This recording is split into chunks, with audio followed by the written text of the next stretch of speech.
Ed eccola qua, la nostra bella frittata. Buonasera, today I'll be cooking a traditional Italian dish. It's a frittata with onions and peppers. I've got all of the ingredients in front of me, 5 eggs, some olive oil, some cheddar and Parmesan cheese, a large onion which I already peeled, 2 peppers and a splash of water. Let's get cooking. Start by slicing the onions. I've got a fairly large onion. You can also use 2 medium onions. Clean the pepper on the inside and also slice it in a similar sized chunks as you did with the onions.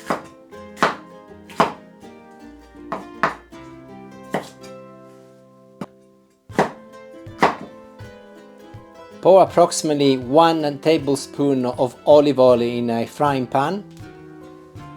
Turn the heat up high, and once it starts getting to a hot temperature, the oil, you add the onions and your peppers together. The good thing is that onion and peppers, they have got similar cooking time. Give them a little stir and let them fry initially for a couple of minutes. Do not be too tempted to put the lid on at this stage. Just leave them for a couple of minutes.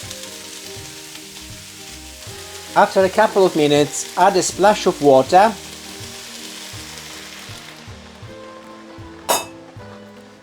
Mix them a little. Put the lid on. Turn the temperature down on a medium heat and let them simmer for approximately 7 to 8 minutes. While the onions and peppers are simmering, we will break 5 eggs in a bowl.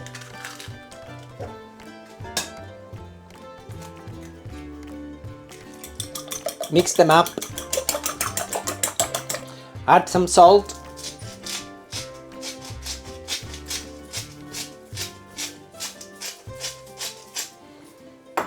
Also add some pepper.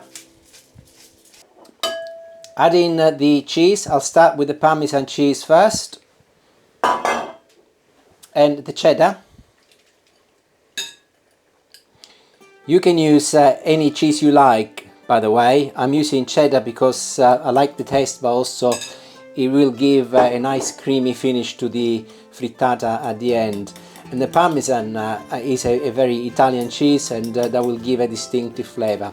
Also, you can use any sort of onion you like. I've used the white onions today, but I tend to also use a lot of red onions. There is not a hard rule on what you use. Mix them a little and we will wait for the onions and the peppers to be finished. Halfway through, check on the vegetable to ensure that you do not run out of water. I can see that there is still some water at the bottom and they are half done, nearly there.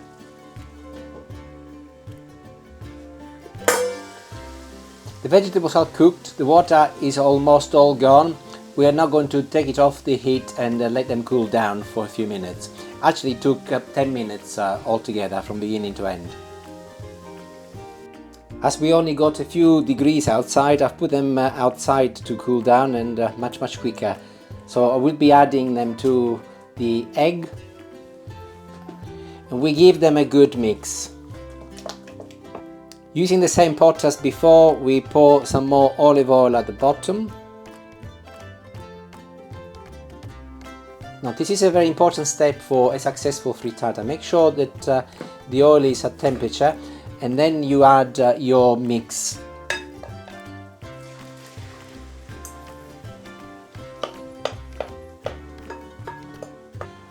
Again, do not be tempted to put the lid back on. This is really critical for your frittata. Turn the temperature slightly down and start mixing it continuously.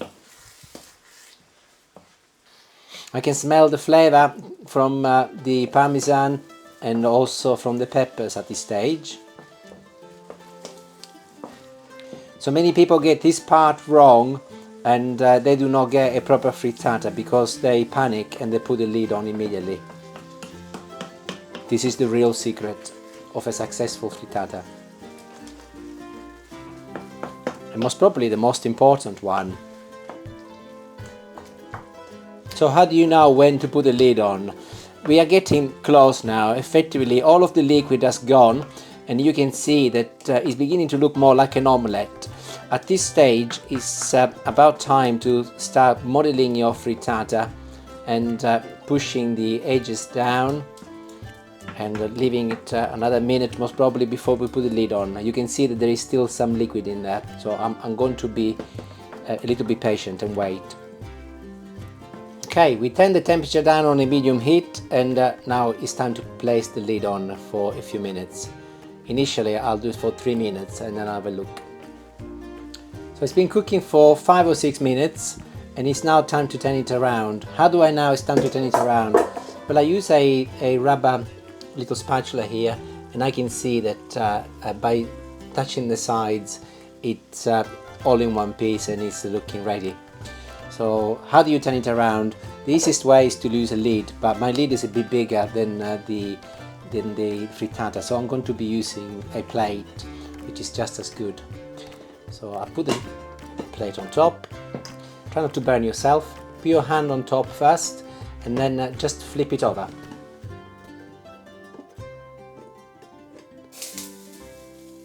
And there it is.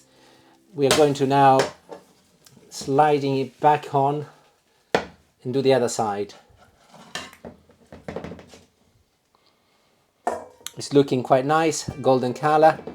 I will be pushing the sides down again and allow it to cook the other side for a few minutes. It will not take as long as I did for the first time round, as it clearly has been cooking through. If you're afraid that it might get stuck to the bottom, just keep moving it occasionally to ensure that it's still okay. There it is, it's ready. We're gonna be moving it into a dish. Ed eccola qua, la nostra bella frittata, looking gorgeous and delicious. You can use any other vegetables. I've used onions and peppers, but you can also use mushrooms, you can use courgettes.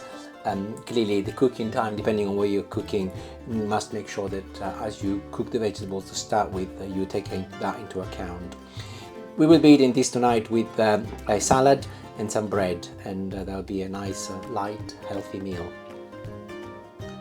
That is it for today. I hope you enjoyed the video. I hope you make it. It's very economical, very tasty, nice and simple, as you can see. Only requires a few ingredients, over and done within 20 minutes. And buonasera a tutti, ciao a tutti e grazie. Until next time, ciao ciao for now. Bye!